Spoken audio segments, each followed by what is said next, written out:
Stephen King, lu par Vincent. Running Man. Compte à rebours 100. Les yeux mi-clos, elle s'efforçait de lire le thermomètre à la lumière froide qui tombait de la fenêtre. Derrière elle, dans la bruine incessante, se dressaient les autres immeubles de Co-op City. Au-dessous, dans le puits d'aération, du linge grisâtre séchait sur des fils, et tout en bas, des rats et des chats de gouttière bien nourris fouillaient dans l'état d'ordures. Elle regarda son mari. Il était assis à la table, fixant le libertel avec un regard d'une totale vacuité. Il faisait ça depuis des semaines, et ça ne lui ressemblait pas. Il avait toujours détesté le libertel. Bien sûr, il y en avait un dans chaque appartement, c'était la loi, mais il n'était pas encore interdit de l'éteindre. La loi de 2021 sur la prestation obligatoire n'avait pas obtenu, à 6 voix près, la majorité requise des 2/3. Et d'habitude, il ne la regardait jamais. Depuis que Cathy était malade, il suivait tous les jeux, et en le voyant ainsi, une peur insidieuse s'empara d'elle. La voix hystérique du speaker, donnant le flash d'infos de la mi-temps, couvrait presque la toux sifflante et les gémissements de Cathy. « Alors » demanda Richards. « Ça va » répondit-elle. « Oh, me raconte pas de conneries !»« Eh bien, elle a 40, finit-elle par dire. Il abattit les 2 poings sur la table, faisant voler une assiette en plastique qui tomba sur le sol avec un bruit creux. « On va appeler un docteur, reprit-elle. Ça ira, je t'assure. Tu te fais trop de bile. Elle essayait en vain d'attirer son attention, mais il s'était de nouveau tourné vers l'écran où le jeu avait repris. C'était un petit jeu de début d'après-midi, le moulin de la fortune. Seuls n'étaient acceptés les concurrents atteints de maladies chroniques du cœur, du foie ou des poumons, plus 1 ou 2 estropiés pour les intermèdes comiques. La règle était simple, il fallait rester le plus longtemps possible sur un moulin de discipline tout en bavardant sans trêve avec l'animateur. Chaque minute valait 10 $. Toutes les 2 minutes, l'animateur posait au concurrent une question bonus à 50 $ dans la catégorie choisie par celui-ci. Le type qui passait en ce moment avait un souffle au cœur et sa spécialité était l'histoire des États-Unis. Si le concurrent, hors d'haleine, en proie au vertige, le cœur faisant des bonds fantastiques dans sa poitrine, loupait une question, on déduisait 50 $ de ses gains et le moulin était accéléré d'un cran. « On s'en tirera, Ben, je t'assure, ajouta-t-elle. « Vraiment, je vais... »« Tu vas faire quoi ?» dit-il, en lui lançant un regard mauvais. « Te débrouiller, comme tu dis ? Non, Sheila, c'est fini, ça. Et puis ça ne sert à rien. Ce qu'il lui faut, c'est un vrai médecin. Pas une sage-femme de quartier aux mains crasseuses et à la laine qui empeste le whisky. Un vrai médecin avec tout le matériel moderne. Je vais m'en occuper. » Il traversa la pièce, sans pouvoir détacher son regard du libertel scellé dans le mur au-dessus de l'évier. Il décrocha sa veste en cotonnade bon marché et l'enfila avec des gestes saccadés. « Non, non, je t'interdis, tu m'entends ? Tu ne vas pas... »« Et pourquoi pas ?» lui répondit-il. « Au pire, tu toucheras une allocation de mère seule, mais d'une façon ou d'une autre, il faut trouver une solution. » Elle n'avait jamais été bien jolie et était devenue maigre et sèche depuis que son mari ne travaillait plus. En ce moment de rébellion, elle était presque belle. « Non, pas question, répondit-elle. J'aime encore mieux faire une passe de 2 $ au gérant que de toucher une prime sur la peau de mon homme. » Il lui fit face, les mâchoires serrées, le regard sombre, conscient et un peu fier aussi de ce qui le rendait différent, de ce quelque chose invisible qui faisait de lui une proie toute désignée pour le réseau. Il était une sorte de dinosaure, pas bien gros, mais tout de même une survivance gênante, un danger peut-être. Les grands nuages se condensent autour des particules infimes. Il montra la chambre à coucher. « Tu préfères peut-être qu'elle soit jetée dans la fosse commune, hein ? Ça te dirait, ça ?» À court d'arguments, elle fondit en larmes. Entre 2 sanglots, elle fit un ultime effort. « Mais c'est exactement ce qu'ils veulent, Ben. Ils veulent que les gens comme nous, comme toi... »« Ils ne me prendront peut-être pas, dit-il, en ouvrant la porte. Je n'ai peut-être pas ce qu'ils cherchent. »« Ils vont te tuer, reprit-elle. Et je serai ici à tout regarder. Tu tiens vraiment à ce que je vois ça, avec Cathy à côté de moi ? » ?»« Mais non, dit-il, je veux qu'elle vive. » Il essaya de refermer la porte, mais elle s'interposa. « Embrasse-moi au moins. » Il l'embrassa. Au bout du couloir, Madame Jenner entr'ouvrit sa porte pour jeter un coup d'œil. Une succulente, une intolérable odeur de choux et de corned beef leur parvint. Madame Jenner se débrouillait bien. Elle était aide-caissière au drugstore du quartier et avait un flair extraordinaire pour repérer les porteurs de fausses cartes. « Tu prendras l'argent » demanda Richards. « Tu ne feras pas d'idiotie. »« Je le prendrai, murmura-t-elle. « Tu sais bien que je le prendrai. » Il la serra gauchement contre lui, puis il l'écarta, et sans se retourner, plongea dans l'escalier sombre et abrupt. Figée sur le seuil, secouée par des sanglots silencieux, elle l'écouta descendre les 5 étages, puis claquer la porte. Elle s'essuya les yeux avec un coin de son tablier, tenant toujours à la main le thermomètre avec lequel elle avait pris la température du bébé. Madame Jenner arriva sans bruit et lui toucha le bras pour attirer son attention. « Chérie, quand vous aurez l'argent, je peux vous trouver de la pénicilline au marché noir, pas cher et de première qualité. »« Foutez le camp !» hurla Sheila. Madame Jenner eut un mouvement de recul et retroussa instinctivement la lèvre supérieure, révélant des chicots noircis. « Oh, c'était juste pour rendre service !» ronchonna-t-elle, avant de regagner son logement d'un pas pressé. Derrière la mince cloison de plastibois, les vagissements de Cathy continuaient. Ils furent bientôt couverts par les rugissements venus du Libertel. Le concurrent du Moulin de la Fortune venait simultanément de rater une question et d'avoir une crise cardiaque. Des assistants l'emmenaient sous les applaudissements du public. Le visage agité par un tic, Madame Jenner nota le nom de Sheila Richards sur son calepin. « Nous verrons ça, ma petite Sainte-Nitouche, marmonna-t-elle. Nous verrons qui aura le dernier mot. » Elle referma le calepin d'un geste sec et s'installa pour regarder le jeu suivant. Compte à rebours 99. Lorsque Richards arriva dans la rue, la bruine s'était transformée en pluie. Sur l'immeuble d'en face, le thermomètre publicitaire de Dox, juste la bonne température pour allumer une Dox, seuls les riches fument des Dox, indiquait 10 degrés. Il devait donc faire dans les 14 dans l'appartement, et la petite Cathy avait la grippe. Un rat traversa sans se presser la chaussée de béton craquelée. À cheval sur le trottoir, l'épave d'une Humber 2013 finissait de rouiller. Elle avait été dépouillée de tout ce qui pouvait se démonter, y compris les roulements des roues et le berceau du moteur, mais les flics n'étaient pas venus l'enlever. Depuis des années, ils ne s'aventuraient plus guère au sud du canal. Co-op City était un dédale de cages à lapins, ponctué de parkings hantés par les rats, de terrains de jeux bétonnés, de magasins fermés et de centres urbains. Les gangs de motards y faisaient la loi. Les rues étaient silencieuses et fantomatiques. Ceux qui ne pouvaient éviter de sortir prenaient le pneumobus ou s'armaient d'un cylindre de gaz. Il marchait vite, sans penser, sans regarder autour de lui. L'air épais avait une odeur sulfureuse. 4 motards le croisèrent en rugissant. L'un d'eux lui lança un pavé qui l'évita aisément. 2 pneumos passèrent dans un grand déplacement d'air, mais il ne leur fit pas signe. Il n'avait pas de quoi prendre un ticket. Les 20 $, anciens dollars, de son allocation de chômage hebdomadaire avaient été dépensés jusqu'au dernier cent. Les bandes qui écumaient le quartier devaient sentir son dénuement, personne ne l'embêta. Grands ensembles, lotissements, clôtures métalliques, parkings vides, fenêtres aux vitres brisées, sacs poubelles déchiquetés par les rats, ordures entraînées par la pluie, graffitis tracés à la craie sur le sol et les murs. « Laisse pas le soleil se lever sur toi, t'entends ? Ta maman, ça la démange, pèle ta banane. Hitler était cool, à mort les youpins !» Les vieilles lampes à sodium, installées dans les années 70, étaient depuis longtemps brisées à coups de pierre. Pas de danger qu'on vienne les remplacer. Les technicos restent au nord du fleuve, mon gars, dans les quartiers résidentiels. Là où c'est cool, où ils marchent au nouveau dollar. Tout est silencieux, à part l'écho des pas de Richards et le chuintement proche ou lointain des pneumos. Ce champ de bataille ne s'anime que la nuit. Le jour, c'est un désert gris et silencieux où seuls bougent les chats, les rats et les grosses larves blanches qui couvrent les tas d'ordures. Partout règne l'odeur de pourriture et de mort de cette belle année 2025. Les câbles du Libertel sont enterrés à bonne profondeur. Seul un idiot ou un révolutionnaire essaierait de s'y attaquer. Le Libertel, c'est le pain de la vie, l'étoffe dont sont faits les songes. La poudre vaut 12 anciens dollars le sachet et le Frisco Putsch 20 la tablette. Mais le Libertel vous envoie en l'air à l'œil.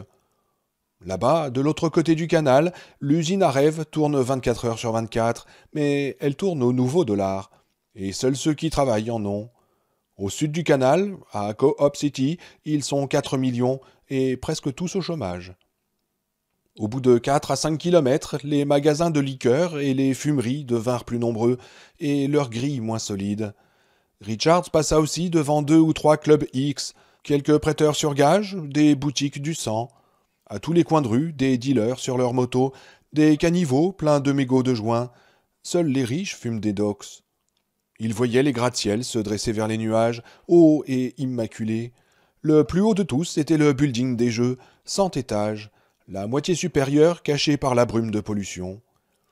Le regard fixé sur le building, il parcourut encore un bon kilomètre. Des cinémas luxueux, des fumeries qu'aucun grillage ne protégeait, mais des privés montaient la garde, un aiguillon électrique à la ceinture. Un flic municipal à chaque croisement, le parc de la Fontaine du Peuple, entrée 75 cents. Des mamans bien habillées regardaient leurs enfants s'ébattre sur le gazon artificiel, à l'abri d'une solide clôture. La porte était surveillée par 2 flics, un dedans, un dehors. Richards eut un pathétique aperçu de la fontaine. Et il traversa le canal. Le building des Jeux paraissait de plus en plus immense, rangé sans fin de fenêtres identiques, parements de granit brillant. Les flics le regardaient du coin de l'œil, prêts à intervenir s'il faisait mine de s'arrêter. Au nord du canal, un homme aux pantalons élimés, aux cheveux mal coupés et aux yeux cernés ne peut avoir qu'un seul but, les Jeux. Les tests de qualification commençaient à midi précise. Lorsque Richards prit sa place, il se trouvait presque à l'ombre du building. Pourtant, la file d'attente serpentait devant lui sur encore un bon kilomètre. D'autres arrivaient sans cesse. Les policiers les observaient, une main sur le pistolet et l'autre sur l'aiguillon. Ils arboraient des sourires méprisants et anonymes. « Dis donc, Franck, tu trouves pas qu'il a l'air d'un crétin, celui-là ? Il y a un type qui vient de me demander s'il y a des toilettes. Non mais tu te rends compte ? Oh, ces fils de pute sont... Ouais, ils tueraient leur propre mère pour... Ouais, ils puent comme s'ils s'étaient pas lavés depuis... » Tête baissée sous la pluie, il tapait des pieds pour se réchauffer. Petit à petit, la file avançait. Compte à rebours, 98. Il était 4 heures passées lorsque Ben Richards arriva à la réception et fut dirigé vers le guichet 9. La femme assise devant le plastro-perf avait une expression lasse, cruelle et impersonnelle. Elle le regarda sans le voir. Nom, prénom. Richard Benjamin Stuart. Les doigts effleurèrent le clavier. Âge, poids, taille. 26, 80, 1,85 m. QI certifié par test de Wechsler, si vous le connaissez, et âge auquel vous avez subi le test. 126, 14 ans. Dans le hall disproportionné, les bruits résonnaient comme dans un mausolée.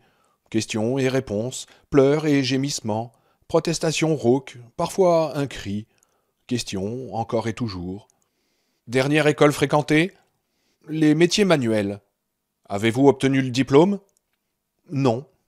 Combien d'années d'études et à quel âge avez-vous arrêté ? 2 ans, 16 ans. Raison de l'interruption des études ? Je me suis marié. Nom et âge du conjoint. Sheila Catherine Richards, 26 ans. Nom et âge du ou des enfants éventuels. Catherine Sarah Richards, 18 mois. Une dernière question, et inutile de mentir, on le verrait à l'examen médical, et vous seriez immédiatement disqualifié. Avez-vous jamais pris de l'héroïne ou des amphétamines synthétiques appelées San Francisco Push ? Non, répondit-il. Une carte en plastique fut éjectée de l'appareil. Elle la lui tendit. Ne la perdez surtout pas, vous seriez obligé de tout recommencer la semaine prochaine. Et elle le voyait maintenant. Le visage au regard rageur, le corps maigre et musclé, plutôt bien fichu et pas trop bête, de bonnes réponses. Elle prit brusquement la carte et en coupa le coin supérieur droit. « Pourquoi avez-vous fait cela » demanda-t-il. « Vous occupez pas, » répondit la femme. « On vous expliquera plus tard, peut-être. » Elle lui rendit la carte et désigna un long couloir donnant sur les ascenseurs. Par dizaines, des hommes arrivaient des guichets, montraient leur carte d'identification et avançaient. L'un d'eux, sûrement un habitué du push, au teint cireux, aux mains tremblantes, fut refoulé.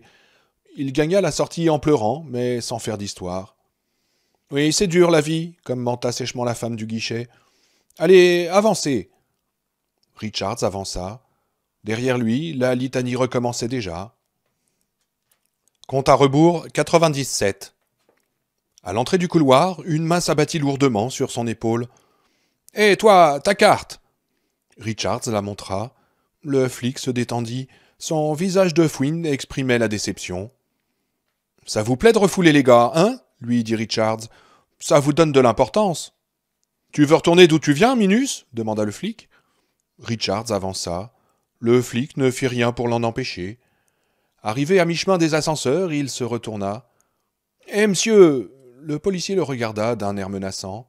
« Vous avez une famille ?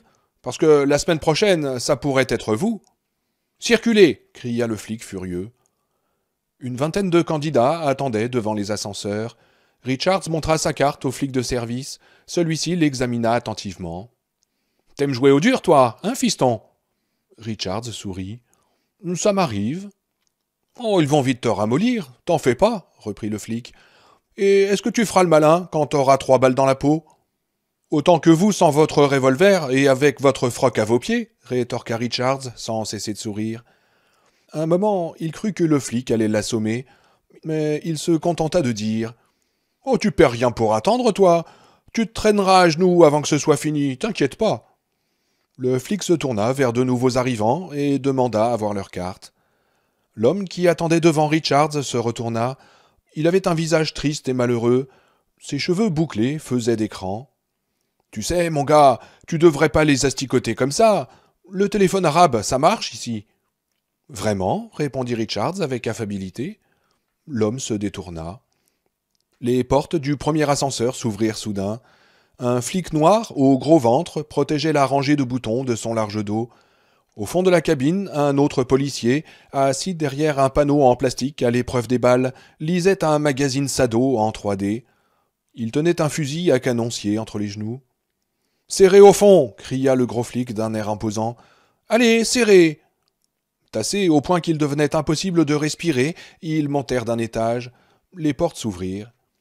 Richards, qui dépassait tous les autres d'une tête, vit une vaste salle d'attente avec des rangées de sièges et un énorme libertel. Il aperçut aussi dans un coin un distributeur de cigarettes. « Sortez tous !» dit le gros flic. « Les cartes à la main gauche !» Sous la surveillance de 3 policiers, chacun montra sa carte à l'œil impersonnel d'une caméra. Pour une raison inconnue, une sonnerie retentit à la vue d'une douzaine de cartes, dont les détenteurs furent ramenés dans l'ascenseur. Richards montra sa carte, et on lui fit signe d'avancer. Il alla droit vers la machine à cigarettes, obtint un paquet de Blams et s'assit le plus loin possible du libertel. Il alluma une cigarette et rejeta la fumée en toussant. C'était sa première depuis 6 mois. Compte à rebours 96. Peu après, les A furent appelés pour l'examen médical. Une quinzaine de candidats se précipitèrent vers une porte située derrière l'écran géant. Un panneau accompagné d'une grosse flèche rouge indiquait « Par ici ». Le niveau d'instruction des candidats au jeu était notoirement bas. On appelait une nouvelle lettre toutes les 10 ou 15 minutes. Comme Ben Richards était arrivé vers 5 heures, il estima qu'il ne passerait guère avant 9 heures. Il regrettait de ne pas avoir amené un livre, mais c'était peut-être préférable. Les livres étaient mal vus, surtout entre les mains d'un homme habitant au sud du canal.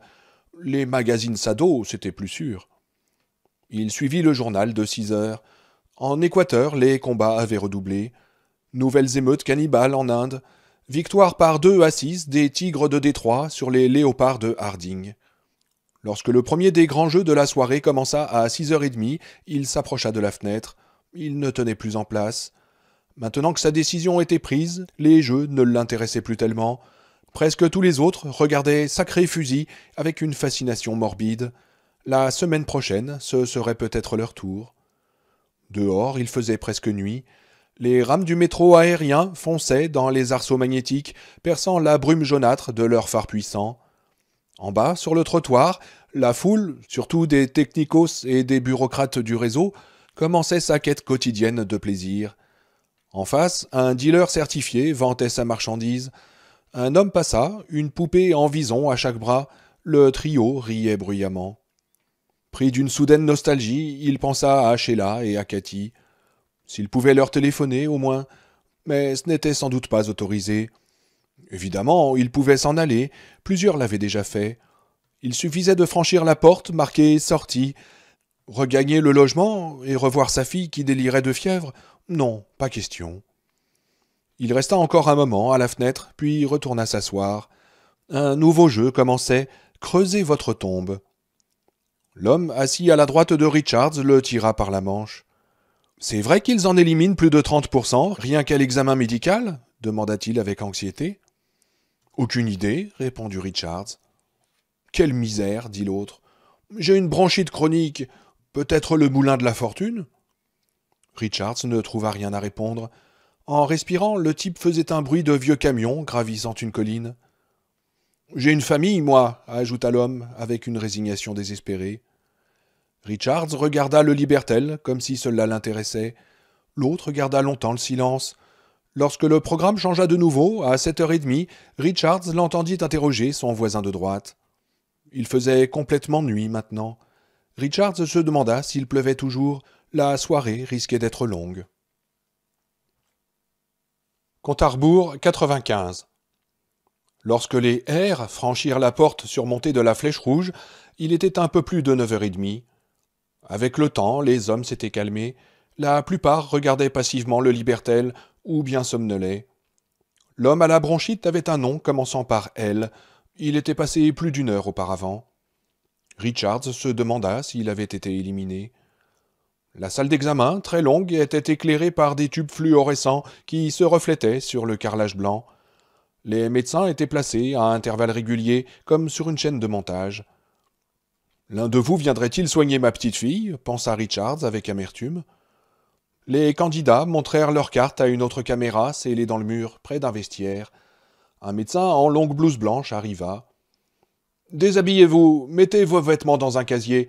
Souvenez-vous du numéro du casier et annoncez-le à l'assistant quand vous aurez terminé. Vous pouvez sans crainte laisser vos objets de valeur. Ici, personne ne les volera. » Objet de valeur, elle était bien bonne, se dit Richards en déboutonnant sa chemise. Dans ses poches, il n'avait qu'un portefeuille vide, quelques photos de Sheila et de Cathy, une facture de cordonnier vieille de 6 mois, un porte-clés avec une seule clé, celle du logement, une chaussette de bébé. Que faisait-elle là, celle-là? Et le paquet de blâmes qu'il avait pris au distributeur. Il portait un caleçon tout déchiré. Sheila tenait absolument à ce qu'il en mit un, mais la plupart des hommes n'avaient rien sous leurs pantalons. Ils se remirent en file, nus et anonymes, leurs pénis se balançant tristement entre leurs jambes, pareils à des massues inutiles. Chaque homme tenait sa carte à la main. Une légère et nostalgique odeur d'alcool emplissait l'air. « Restez en ligne, disait le docteur. Montrez toujours votre carte et suivez les instructions. » La file avança. Richards vit que chaque médecin était accompagné d'un policier. Il baissa les yeux et attendit passivement. « Carte !» Il tendit sa carte. Le premier docteur nota le numéro. « Ouvrez la bouche !» Richards ouvrit la bouche. Le docteur abaissa sa langue avec une spatule. Le docteur suivant examina ses pupilles à l'aide d'une vive lumière, puis regarda ses oreilles. Le suivant posa le rond froid d'un stéthoscope sur sa poitrine. « Toussez !» Richards toussa. Un peu plus loin, les flics entraînaient un homme. « Il ne pouvait pas lui faire ça, protestait-il. Il avait besoin d'argent, il allait saisir son avocat. » Le docteur déplaça son stéthoscope. « Toussez !» Richards toussa à nouveau. Le docteur le fit tourner sur lui-même et posa le stéthoscope sur son dos. « Inspirez profondément et retenez votre souffle. » Le stéthoscope se déplaça. « Expirez !» Richards expira. « Avancez !» Un petit médecin tout souriant, avec un bandeau noir sur l'œil gauche, prit sa tension. Un autre, chauve et obèse, qui avait de grosses taches brunes sur le crâne, plaça une main entre ses cuisses. « Toussez !» Richards toussa. « Avancez !» On lui prit sa température. Il dut cracher dans un bol. Il arrivait à mi-chemin. 3 ou 4 hommes avaient fini. Un assistant leur amenait les casiers contenant leurs vêtements. 6 ou 7 autres furent dirigés vers la sortie avant d'être arrivés au bout. « Penchez-vous en avant et écartez les fesses. » Un doigt, ganté de plastique, explora son rectum, puis se retira. « Avancez !» Il entra dans une cabine. Elle ressemblait tout à fait à un isoloir du XXe siècle. Depuis l'introduction du vote électronique, il n'y en avait plus, bien entendu. Il urina dans un récipient de plastique bleu que le médecin numérota et rangea dans un casier. Ensuite, il se trouva face à un tableau plein de lettres. « Lisez, dit le docteur. E, A, L, D, M, F, S, P, M, Z, K, L, A, C. Ça suffit, avancez !» Il entra dans un autre isoloir et coiffa un casque. Un docteur lui dit d'appuyer sur un bouton blanc dès qu'il entendrait quelque chose et sur un bouton rouge quand il n'entendrait plus rien. Le son était faible et très aigu, comme un gémissement de chien à la limite des ultrasons. Richards appuya sur les boutons jusqu'à ce que le docteur lui dise d'arrêter. On le pesa, on examina la plante de ses pieds. Un docteur, qui mâchait sans relâche du chewing-gum en fredonnant quelques notes, le plaça devant un fluoroscope et prit plusieurs clichés. Richards était arrivé avec un groupe d'une trentaine de candidats. 12 étaient arrivés au bout. Une douzaine d'autres avaient été éliminés. L'un d'eux s'était précipité sur le médecin, qui l'avait rejeté. Aussitôt, un flic lui avait flanqué une décharge d'aiguillon électrique. L'homme était tombé raide. Le docteur suivant, installé à une table basse, lui demanda s'il avait eu toute une série de maladies, la plupart respiratoires. Le docteur sursauta lorsque Richards lui dit qu'il y avait un cas d'influenza dans sa famille. « Votre femme ?» demanda le docteur. « Non, ma fille. »« Quel âge ?»« 1 an et demi. »« Avez-vous été immunisé ?» demanda le docteur. « Et ne mentez pas, nous avons les moyens de vérifier. » Le docteur avait presque crié, comme si Richards avait déjà essayé de mentir. « Immunisé en juillet 2023, rappel septembre 2023. Clinique de quartier. »« Avancez, » fit le docteur.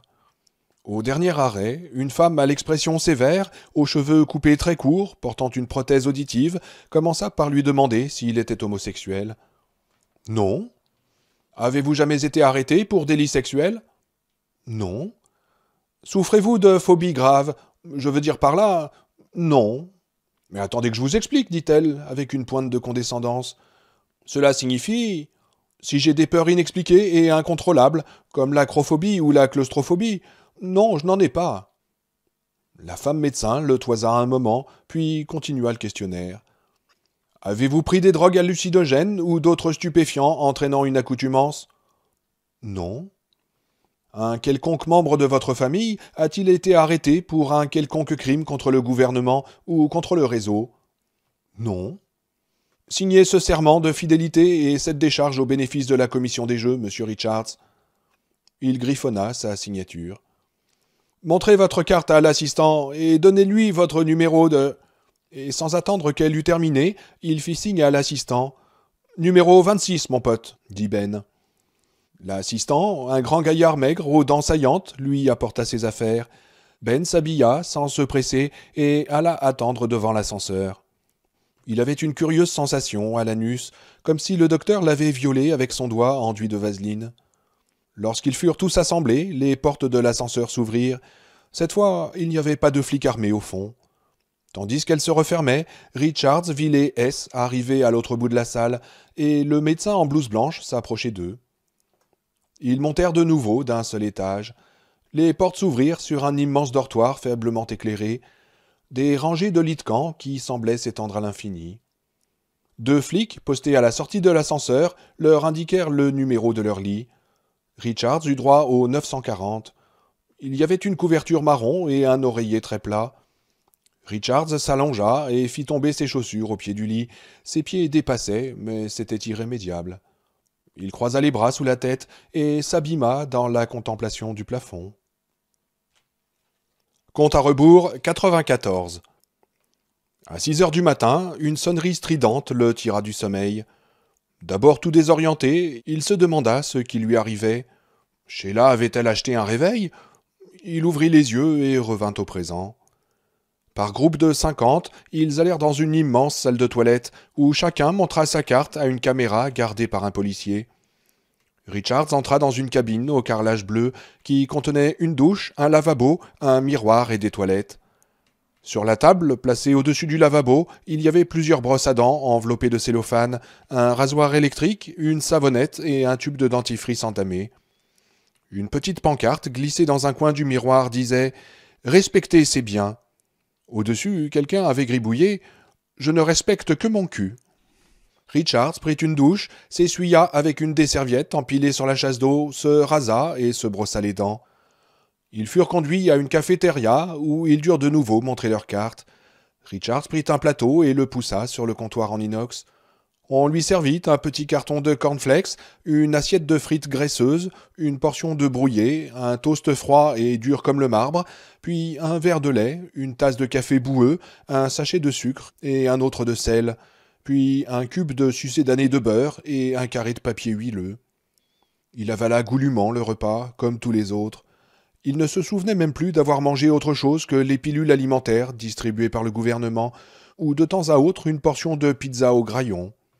Enfin, de la vraie nourriture, mais elle était curieusement insipide, comme si un vampire avait absorbé toute la saveur pour ne laisser que des protéines et des hydrates de carbone brut.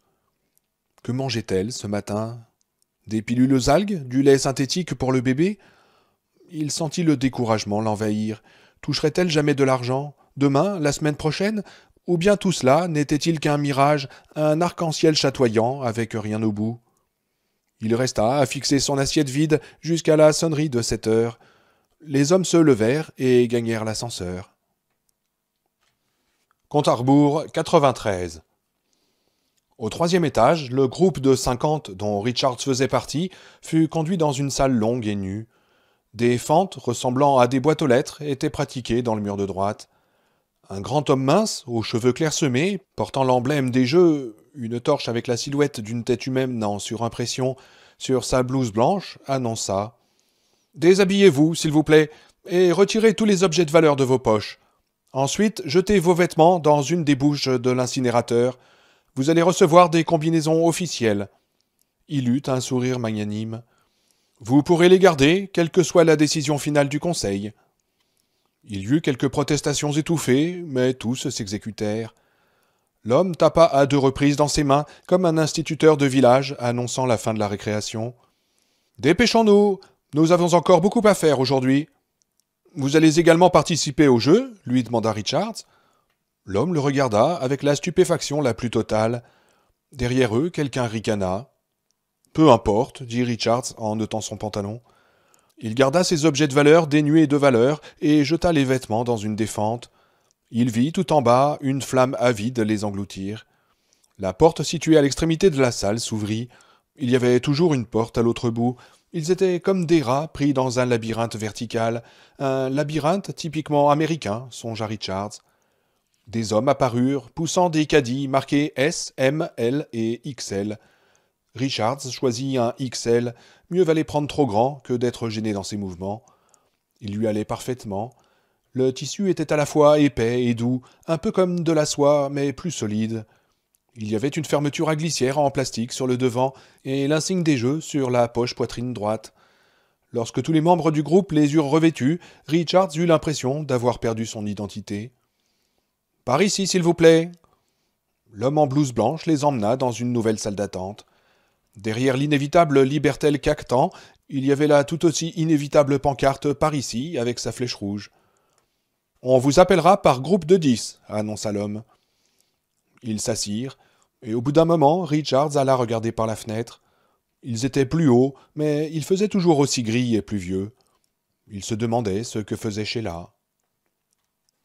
Compte à rebours 92. À 10h15, il franchit la porte avec un groupe. Ils avançaient en file indienne, chacun montrant sa carte. La salle était presque luxueuse, murs revêtus de panneaux de liège, moquettes, les pieds de Richards avaient du mal à s'habituer à cette sensation nouvelle, et éclairage indirect. Des cloisons la divisaient en 10 cellules, des haut-parleurs invisibles diffusaient de la musique douce. L'homme à la blouse lui dit quelque chose. « Pardon » fit Richards, tiré de ses réflexions. « Cabine 6 » répéta l'homme sur un ton réprobateur. « Bien » fit Richards. Dans la cabine, il y avait une chaise et une table.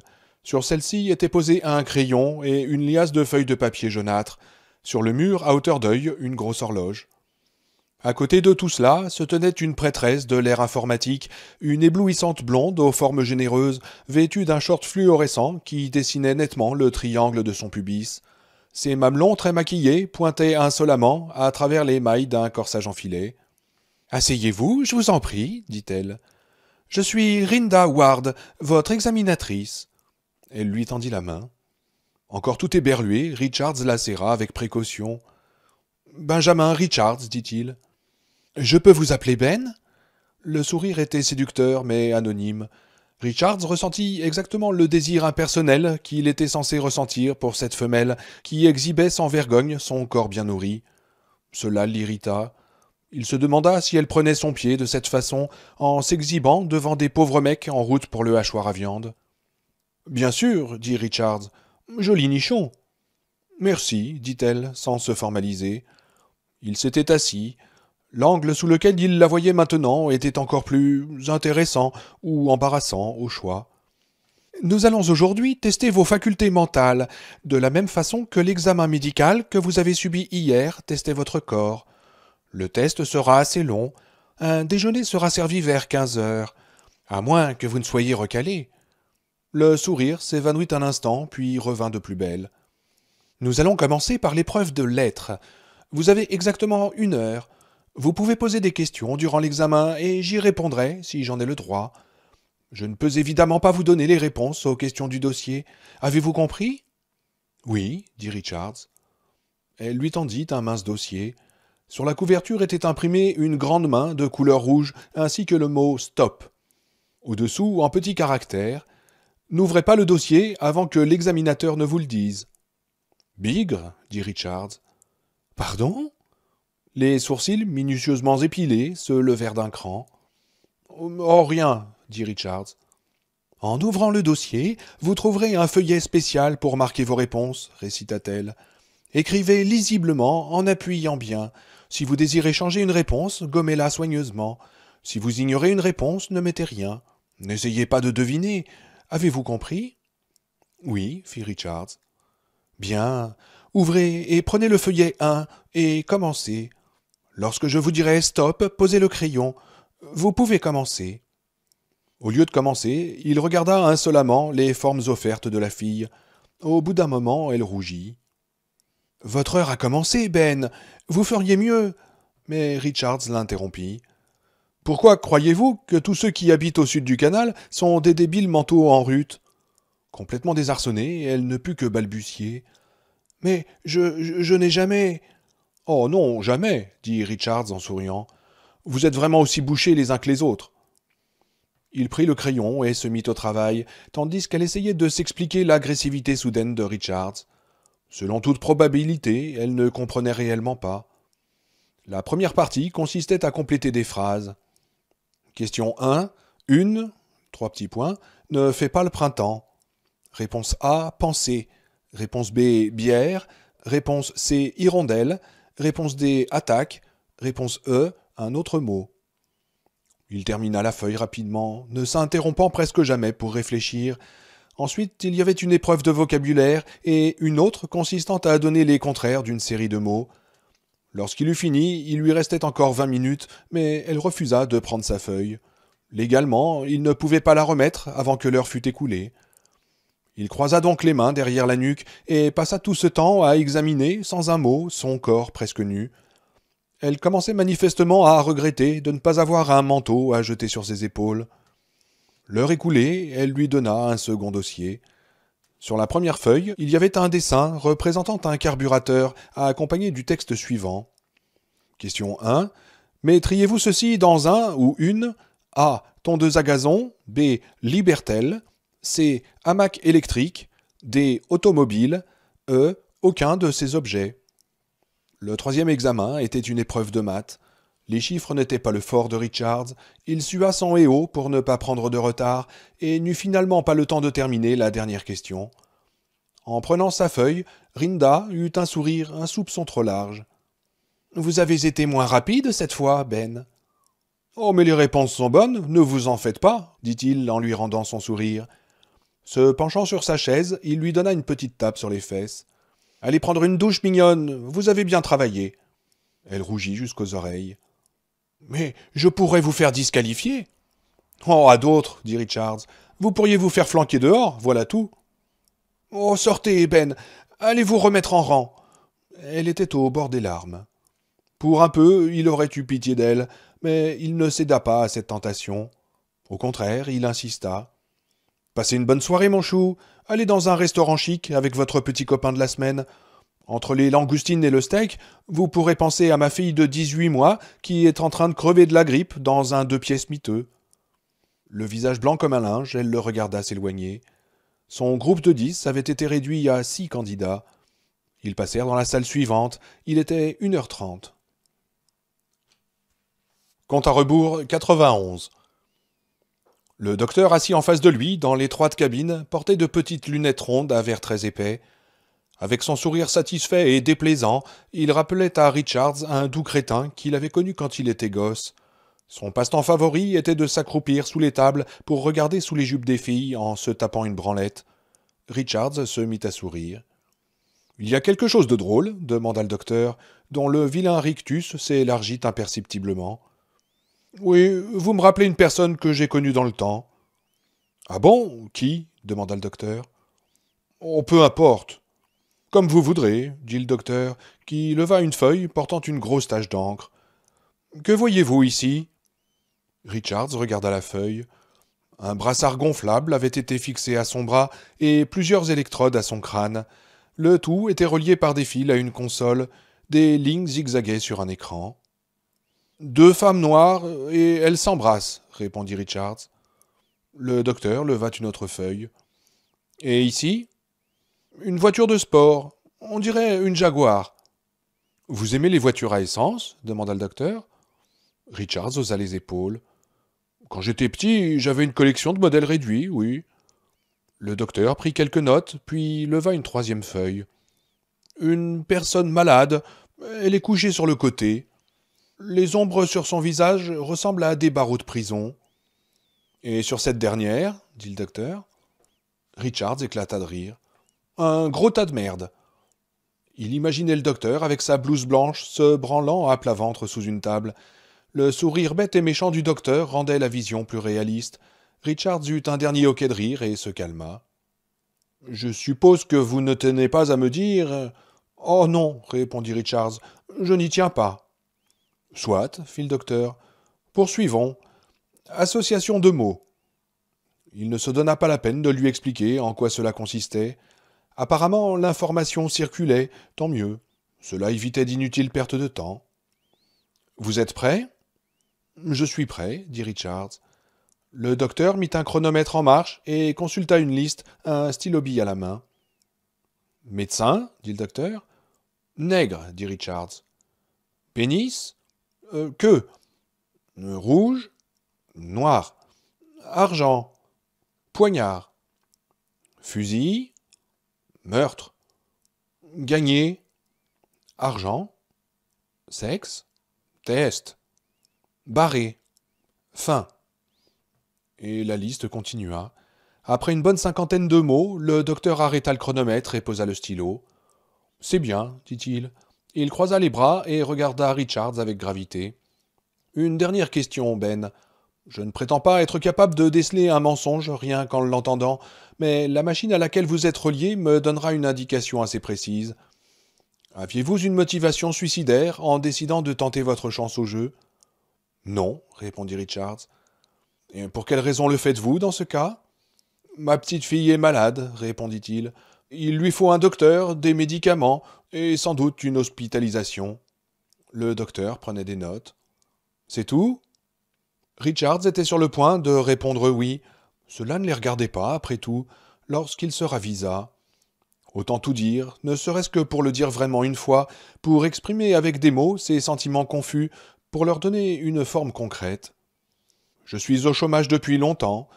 Je veux travailler de nouveau, même si ce n'est qu'en devenant la victime d'un jeu truqué. Je veux subvenir aux besoins de ma famille. J'ai ma fierté. Mais avez-vous de l'orgueil, docteur ? » « L'orgueil précède la chute, » dit le médecin en rangeant son stylo. « Si vous n'avez rien à ajouter, monsieur Richards... » Et il se leva. Que Richards eût ou non quelque chose à ajouter, l'entrevue était manifestement terminée. « Non, » répondit-il. « La porte se trouve au fond du couloir à droite.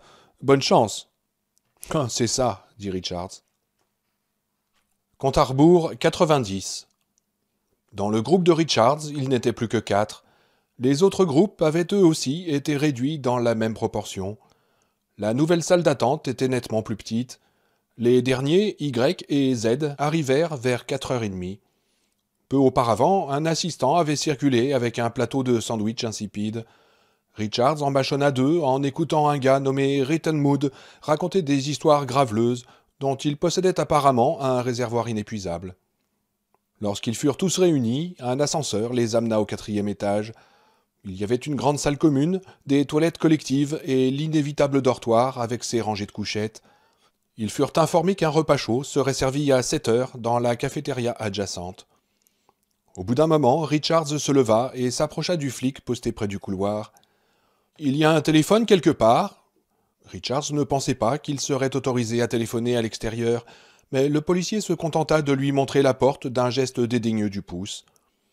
Il l'entr'ouvrit. Il y avait effectivement un téléphone, payant. Il regarda de nouveau le flic. « Dites, il faut absolument que je donne un coup de fil. Vous ne pourriez pas me prêter 50 cents ?»« Allez vous faire voir, » dit le flic. Richards serra les mâchoires. « Il faut que j'appelle ma femme. Notre bébé est malade. Mettez-vous à ma place, sacré nom. » Le flic eut un rire grinçant. « Oh, vous êtes tous pareils. Pour raconter des histoires, on peut compter sur vous. Vous devez en avoir une pour chaque jour de l'année. »« Salaud, » dit Richards entre ses dents. Quelque chose dans son regard, dans son attitude, obligea le flic à détourner les yeux. « Vous n'êtes pas marié, vous aussi ? Et il ne vous est jamais arrivé d'être coincé et d'être obligé d'emprunter de l'argent, même si ça vous laisse un mauvais goût dans la bouche ?» Le flic porta brusquement la main à sa poche et en sortit une poignée de pièces en plastique. Il lança 2 pièces de 25 nouveaux cents à Richards, rempocha le reste et l'agrippa par sa combinaison. « Si jamais tu dis aux autres que Charlie Grady est une bonne poire et qu'ils peuvent venir le voir, je te réduis le crâne en bouillie. C'est compris ?»« Merci, » dit Richards sans se troubler. « Pour le prêt. » Charlie Grady éclata de rire et le lâcha. Richards alla dans le couloir, décrocha et mit les pièces dans la fente. Il les entendit tomber avec un bruit sec, mais ce fut tout. Bon Dieu, tout ça pour rien. Mais enfin, la tonalité arriva. Il composa soigneusement le numéro du poste du 5e étage et attendit. Pourvu que ce ne soit pas la mère Jenner qui prenne la communication, en entendant sa voix, elle serait capable de raccrocher aussi sec, et il aurait perdu son argent. À la 6e sonnerie, une voix inconnue dit « Allô ? Bonjour, je voudrais parler à Sheila Richards, au 5C. » Je crois qu'elle est sortie, fit la voix, qui se fit insinuante. Elle traîne beaucoup dans le quartier, vous savez. La gosse est malade, et son mari ne fait rien. Allez frapper quand même, insista-t-il, sans réagir à l'insulte. Quittez pas. Il entendit le combiné heurter le mur, puis la voix inconnue crier au loin. Madame Richards, téléphone! Téléphone pour vous! La voix revint en ligne. Elle est pas là. J'entends la gosse pleurer, mais elle est pas là. Un rire étouffé. Comme je vous l'ai dit, elle traîne dans le coin. Richards aurait voulu pouvoir se transporter par les fils du téléphone et surgir à l'autre bout, empoigner le propriétaire de cette voix par le cou et serrer jusqu'à ce que les yeux lui sortent de la tête.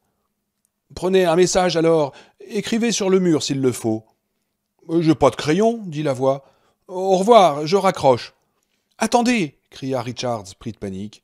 « Un instant, je crois qu'elle monte les escaliers. » Richards s'adossa au mur, couvert de sueur. Un moment plus tard, il entendit la voix de Sheila, méfiante, presque apeurée. « Allô ? Sheila !» Il ferma les yeux, se retenant à l'appareil pour ne pas tomber. « Ben, c'est toi ? Ça va ? » « Oui, ça va bien. Et Cathy, est-ce que... »« Oh, toujours pareil, » répondit-elle. « Peut-être un peu moins de fièvre, mais sa respiration est tellement sifflante, je me demande si elle n'a pas de l'eau dans les poumons, Ben. J'ai peur que ça ne finisse par une pneumonie. »« Ça va s'arranger, Sheila, ça va s'arranger, » dit-il. Elle se tut un long moment. « Je n'aime pas la laisser seule, mais il le fallait. J'ai fait 2 passes ce matin. Je te demande pardon, Ben. J'ai pu ainsi acheter des médicaments au drugstore, des bons médicaments. » Elle le répétait pieusement, comme pour s'en convaincre elle-même. « Mais ce qu'ils vendent au drugstore, c'est de la merde, » dit Richards. « Ne fais plus jamais ça, Sheila, tu m'entends ? Je t'en supplie, je crois que ça va marcher ici, vraiment. Au point où on en est, ils ne peuvent plus en éliminer beaucoup, parce qu'il y a trop de jeux. Il leur faut assez de chair à canon pour faire tourner la machine, et je crois qu'ils donnent des avances. Mais en tout cas, Sheila, plus de passe, reste avec Cathy. D'accord, je ne sortirai plus, dit-elle. Son ton n'était pas très convaincant. Je t'aime, Ben. Moi aussi, je... Les 3 minutes sont écoulées, intervint l'opératrice. Si vous désirez continuer, remettez 25 nouveaux cents ou 75 anciens cents. Ne coupez pas, hurla Richards. Un instant. Clic, et ce fut le silence. Il lança le combiné contre le mur.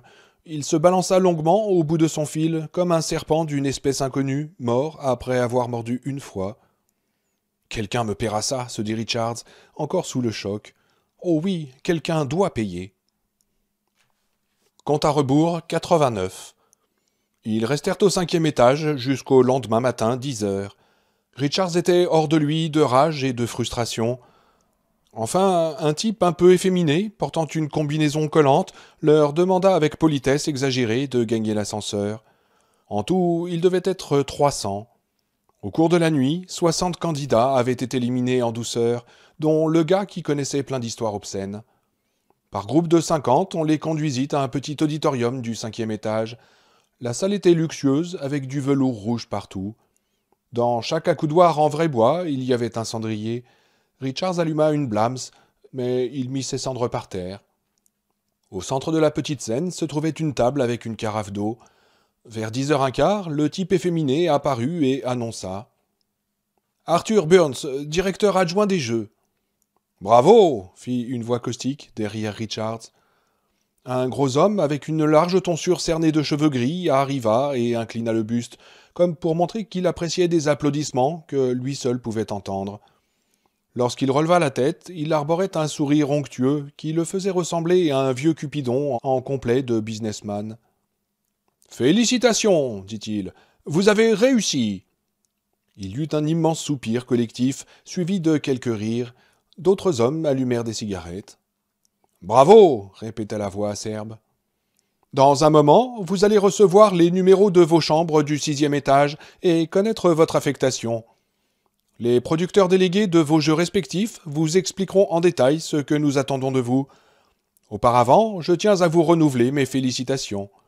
Vous êtes des hommes courageux et pleins d'initiative qui se refusent à vivre de la charité publique quand il existe des moyens de vivre comme des hommes. Dans mon esprit, vous êtes les véritables héros de notre temps. »« Couillonnade !» fit remarquer la voix mordante. « Au nom de tout le réseau, je vous souhaite bonne chance. » Arthur Burns se frotta les mains avec un rire porcin. « Je ne vais pas vous retenir plus longtemps avec mon bavardage. Vous devez être pressé de connaître vos affectations. » Une porte latérale s'ouvrit, livrant passage à une demi-douzaine d'assistants en tunique rouge, portant de petits casiers pleins d'enveloppes blanches. À l'appel de son nom, chacun en recevait une. Bientôt, le sol en fut jonché, tandis que les hommes examinaient avidement les cartes en plastique indiquant leur numéro de chambre et le jeu pour lequel ils avaient été sélectionnés. Sous le regard souriant de Arthur Burns, les hommes lisaient les cartes, les montraient à de nouvelles connaissances, poussaient des cris d'enthousiasme ou des gémissements.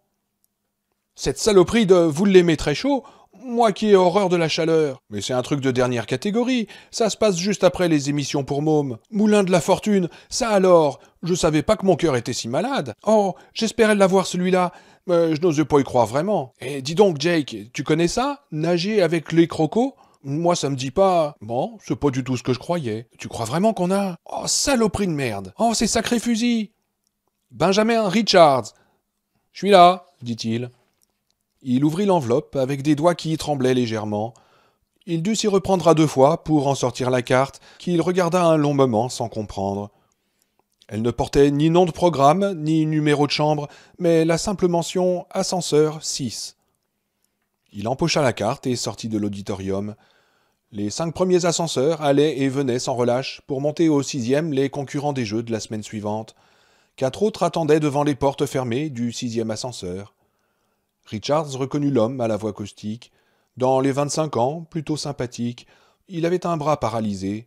Sans doute l'épidémie de polio qui avait fait des ravages en 2005, surtout à Co-op City. « Qu'est-ce qui se passe » demanda Richards. « Ils vont nous flanquer dehors ?»« Oh, ce serait trop beau » répondit l'homme avec un rire sans joie. « Je crois qu'on aura droit au bouquet, mon pote. Pas les jeux où on finit à l'hôpital avec une attaque, un œil crevé ou un bras en moins. Non, ceux où ils vous zigouillent carrément. Un sixième gars arriva, un jeune, qui ne cessait de tout regarder avec ébahissement en clignant des yeux. « Salut petit » dit l'homme à la voix caustique. À 11 heures, lorsqu'il n'y eut plus que dans le hall, les portes de l'ascenseur 6 s'ouvrirent. Il y avait de nouveau un flic armé au fond. « Tu vois, lui dit l'homme, on est des individus dangereux, des ennemis publics, ils vont nous liquider. » Il prit une expression de méchant gangster et arrosa le fond de l'ascenseur avec une mitraillette imaginaire. Le flic le gratifia d'un regard bovin. Compte à rebours, 88. La salle d'attente du 7e étage était très intime, très douillette et très luxueuse. Il n'était plus que 3, Richards, l'homme à la voix acerbe, et le gosse à l'air surpris. À l'arrivée de l'ascenseur, les 3 autres avaient été pris en charge par des flics qui les avaient escortés vers un couloir garni d'une épaisse moquette. Une réceptionniste, qui fit vaguement penser Richards à une steak-star du temps jadis, les accueillit avec une politesse exquise. Elle était assise dans une alcôve pleine de plantes vertes, à un petit coin de jungle équatoriale. « Monsieur Jansky, dit-elle avec un sourire presque convaincant, « vous pouvez entrer. » Le gosse à l'air surpris entra dans le sein des saints. Richards et l'homme à la voix acerbe, qui s'appelait Jimmy Loughlin, bavardèrent sur leur garde. Richards apprit que Loughlin habitait Dock Street, à 5 minutes de chez lui. Jusqu'à l'année précédente, il travaillait à mi-temps comme nettoyeur de machines chez General Atomics. Il avait été licencié à la suite d'une grève sur le tas pour protester contre le mauvais état des boucliers anti-radiation. « En tout cas, je suis vivant, dit-il. Selon ces crétins, c'est tout ce qui compte. Bien sûr, je suis stérile, mais ça ne compte pas. C'est un des petits risques qu'il faut courir pour gagner la somme mirobolante de 7 nouveaux dollars par jour. » Lorsque General Atomics l'avait fichu à la porte, il n'avait pas retrouvé de travail. Avec son bras paralysé, c'était difficile. Depuis 2 ans, sa femme était gravement asthmatique. Elle ne pouvait plus quitter le lit. « Alors, conclut Loughlin avec un sourire amer, j'ai décidé de viser le sommet. J'espère bien balancer quelques salopards par la fenêtre avant de me faire descendre par les gars de McCone. »« McCone ? Tu crois vraiment que c'est... » fit Richards.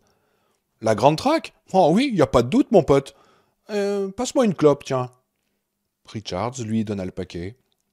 La porte s'ouvrit et le gosse apparut au bras d'une superbe créature court vêtue. Au passage, il leur adressa un sourire crispé. « Monsieur Loughlin, si vous voulez bien entrer. » Richards se retrouva donc seul, à moins de compter la secrétaire, qui avait de nouveau disparu dans sa petite forêt vierge. Il alla vers le distributeur de cigarettes fixé au mur. Loughlin devait avoir raison. La machine distribuait même des docks. Le haut de gamme, pas de doute. Il prit un paquet de blams. Une vingtaine de minutes plus tard, Loughlin ressortit, accompagné d'une blonde assez époustouflante. « Une copine de mon club, dit-il à Richards, tandis que la blonde battait des sourcils d'un air langoureux. L'expression de Loughlin était sombre. « Au moins, ce fils de pute n'y va pas par 4 chemins. À bientôt, peut-être. » Et Loughlin sortit. La réceptionniste passa la tête par le feuillage. « Monsieur Richards, c'est à vous, s'il vous plaît. » Il entra. Compte à rebours, 87. Le bureau était assez grand pour jouer au bowling. Il était dominé par une immense baie vitrée donnant sur les immeubles bourgeois, les entrepôts et les réservoirs des docks. Au loin, on voyait même le lac. Un gigantesque tanker traversait lentement l'horizon. L'homme assis derrière le bureau était de taille moyenne. C'était un noir. Il était tellement noir, en fait, que l'on aurait cru un blanc qui s'était passé le visage au cirage, comme dans les vieux spectacles de music-hall. « Bonjour, monsieur Richards. » Il se leva et lui tendit la main par-dessus le bureau. Lorsque Richards ne la prit pas, il n'en parut aucunement offensé. Il retira calmement sa main et se rassit. Richards s'installa dans le confortable fauteuil placé face au bureau et écrasa sa cigarette dans un cendrier en bronze frappé de l'emblème des jeux. « Je suis Dan Killian, » dit l'homme noir. « Comme vos tests le prouvent, vous êtes un garçon très intelligent, monsieur Richards. Vous aurez sans doute deviné ce qui vous amène ici. » Richards croisa les bras et attendit. « Vous avez été sélectionné pour participer à la Grande Track, monsieur Richards. C'est notre show numéro 1, le plus lucratif et le plus dangereux pour les concurrents. Votre contrat définitif est sur mon bureau. Je ne doute pas que vous le signerez. Mais auparavant, j'aimerais toutefois vous expliquer pourquoi vous avez été sélectionné et m'assurer que vous savez réellement à quoi vous vous engagez. » Richards garda le silence. Killian fit glisser un dossier sur la surface immaculée de son bureau. Richards vit que son nom était marqué sur la couverture. Killian ouvrit prestement le dossier. Benjamin Stuart Richards, 28 ans, né le 8 août 1997 à Harding. Études au Collège des métiers manuels de South City de septembre 2011 à décembre 2013. Suspendu à 2 reprises pour manque de respect. Vous avez, je crois, frappé le sous-directeur à la cuisse alors qu'il avait le dos tourné, c'est ça? Foutaise, dit Richards. Je lui ai donné un coup de pied au cul. Killian hocha la tête. Comme vous préférez, monsieur Richards. À l'âge de 16 ans, donc vous avez épousé Sheila, née Gordon. Un contrat à vie, à l'ancienne mode. Toujours anticonformiste, hein?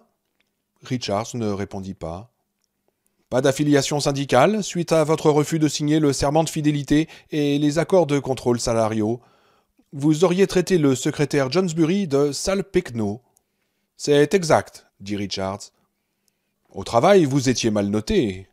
Vous avez été congédié, voyons, à 6 reprises, pour diverses raisons. Insubordination, insulte à supérieur, critique excessive de l'autorité. Richards haussa les épaules. En résumé, vous êtes considéré comme un homme asocial, ennemi de toute autorité. Un déviant suffisamment intelligent pour avoir évité la prison et le piège de la drogue. Selon un de nos psychologues, vous avez vu des lesbiennes, des excréments et des véhicules polluants dans des taches d'encre. Il a également signalé que vous avez été pris d'une hilarité inexplicable. « Ah oui, il me rappelait un môme que je connaissais à l'école, » dit Richards.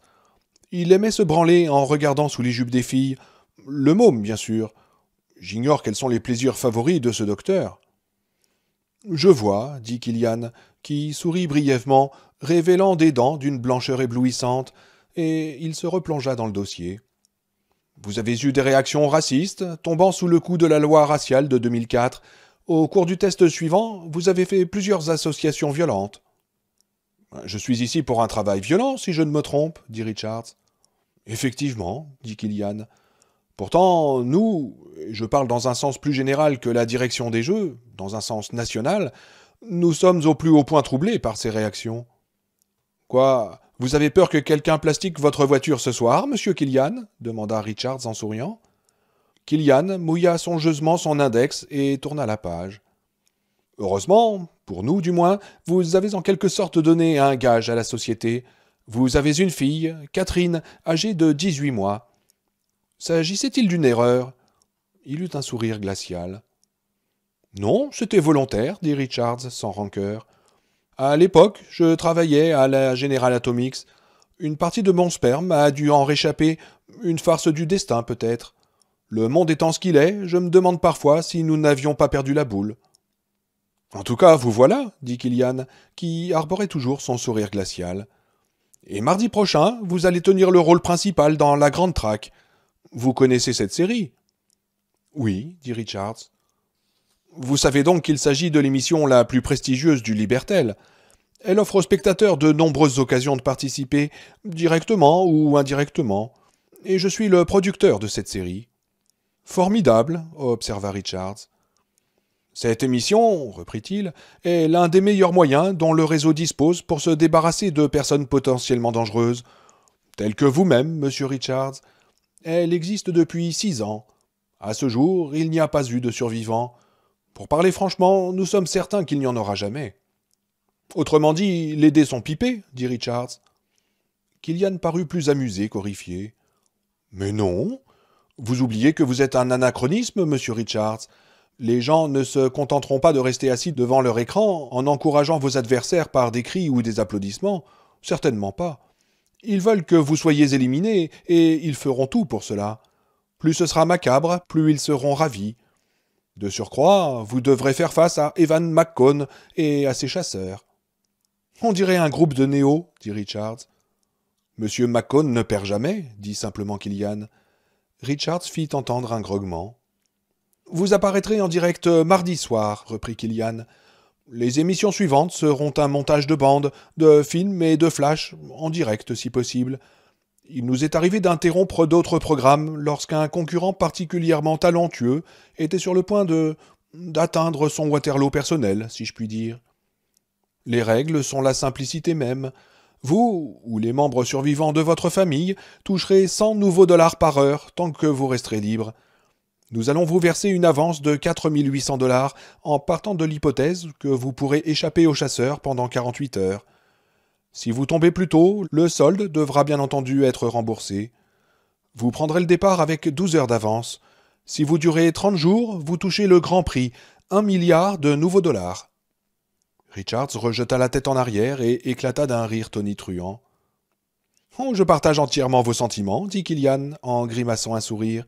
« Avez-vous des questions ?»« Une seule, dit Richards en se penchant vers lui. « Cela vous plairait d'être à ma place dans l'émission ?» Killian fut pris d'un irrésistible fou rire. Se tenant le ventre des deux mains, il réussit à dire « Excusez-moi, monsieur Richards, c'est plus fort que... » avant d'être submergé par une nouvelle crise de rire. Il réussit finalement à se contrôler et s'essuya les yeux avec un grand mouchoir blanc. « Vous avez un extraordinaire sens de l'humour, monsieur Richards, et en plus... » Et le rire le submergea de nouveau, mais il se reprit aussitôt. « Il faut vraiment que vous m'excusiez, c'était plus fort que moi. »« C'est ce que je vois, » dit Richards. « Avez-vous d'autres questions ?»« Non. »« Parfait. Avant l'émission, il y aura une réunion de toute l'équipe. Si d'autres questions prenaient forme dans votre esprit hors du commun, vous pourrez les poser à ce moment-là. » Et Killian appuya sur un bouton. « Épargnez-moi la pute de service, dit Richards.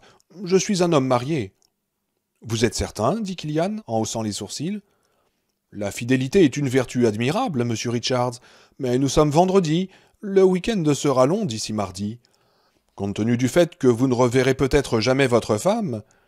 Non, je suis marié, dit Richards. Bien, comme il vous plaira. Killian fit un signe de tête à la grande blonde qui était apparue à la porte. La fille se retira.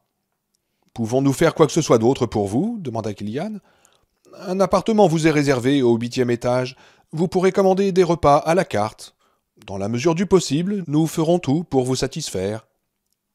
Pour moi, ce sera une bouteille de bourbon et un téléphone pour appeler ma femme, dit Richards. Oh, je suis désolé, cher monsieur Richards, répondit Killian. Pour le bourbon, pas de problème, mais une fois que vous aurez signé cette décharge, vous ne pourrez plus communiquer avec l'extérieur jusqu'à mardi. Il fit glisser vers Richards le formulaire et un stylo. Si vous avez des regrets en ce qui concerne la fille... Non, dit Richards, et il griffonna son nom en bas de la feuille. Tout bien réfléchi, mettez 2 bouteilles de bourbon. C'est noté, dit Killian, et il se leva et lui tendit de nouveau la main. De nouveau, Richards ne la serra pas. Il se leva à son tour et sortit. Killian le regarda s'éloigner avec une expression énigmatique. Il ne souriait plus.